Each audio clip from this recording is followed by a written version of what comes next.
Hello, welcome to Guide Glimpse. How to use GCash without a SIM card. Official methods. So here, GCash overseas use GCash without a Philippine SIM. So global access, GCash overseas allows Filipino abroad to register and use GCash with an international SIM, bridging the distance from financial transactions. Key requirements: you'll need to be a fully verified Filipino users with a valid PHID like passport, driver's license, and etc. And an active international mobile number. Worldwide reach: GCash overseas available in numerous countries across Asia, Europe, North America, Africa, and Oceania, supporting global Filipinos. Cure features: enjoy essential service and send money, pay bills, buy, load, and make QR payments seamlessly via Alipay plus partnership worldwide. Recovering your GCash account without your SIM card.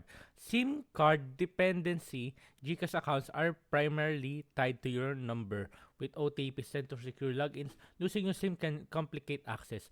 Contact GCash support if your SIM is lost or deactivated. Immediately contact GCash support via their official website, http helpgcash.com, and submit a ticket. Identifying verification: be prepared to verify your identity with government issued ID, a selfie or birth date, and detail of recent transaction to confirm ownership.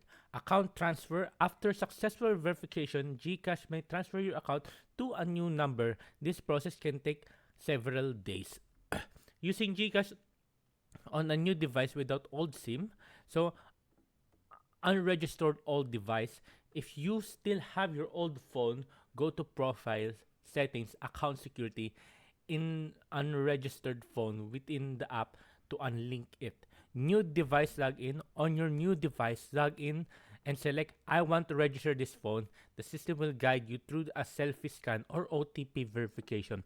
Verification period: after completing a steps, for waiting period is required for GCash to verify your identity and grant access to your account on the new device.